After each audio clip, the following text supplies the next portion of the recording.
Hey, thank you very much. Well, yesterday, some big news for the Commanders and Commanders fans and for D.C., really, as a Senate committee passed legislation that would give D.C. control of the RFK Stadium land. That committee vote was 17-2. Now it goes to the full Senate. Hopefully, they can get something done by the end of the year. So what does it mean for the city? George Washington University's Director of Sport Management Programs, Lisa Delpy Neirotti, joins us now to talk about that impact. Lisa, thanks so much for joining us today. I know you've done a lot of economic impacts for various sporting events all around the world. What does something like this mean for the district? Oh, it's excellent news. There's three areas of economic impact that this could bring to the district. One in the construction phase, where you're going to have a public-private partnership, and it'll bring at least $1 billion. Estimates are up to $4 billion of not only development of the stadium, but the surrounding area.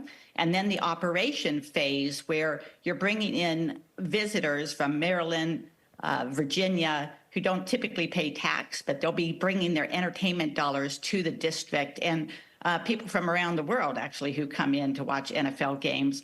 There's less than 10% of district people attending the game, so there's a lot of outside money coming in, and they're spending it on, concessions, merchandise, tickets, parking, and then outside, both in and outside the stadium at local businesses nearby.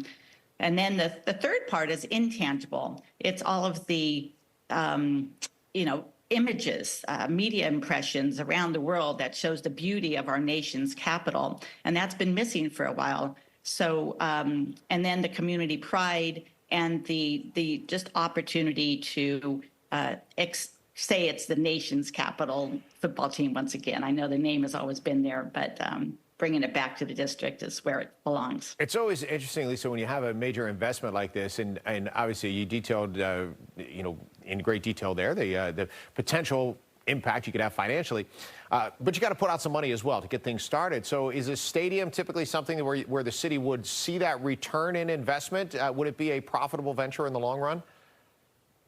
Right. The city has had a great success. The example right now is the National Stadium.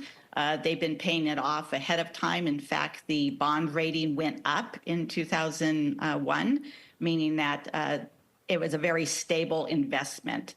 The money that they've been bringing in from the taxes of the tickets and the business tax has been paying it off faster than expected. So we have to remember that even though the district will be funding part of this, the private investment will also be coming in, that the taxes are what covers the bond, and from the taxes from all the visitors coming in. Right.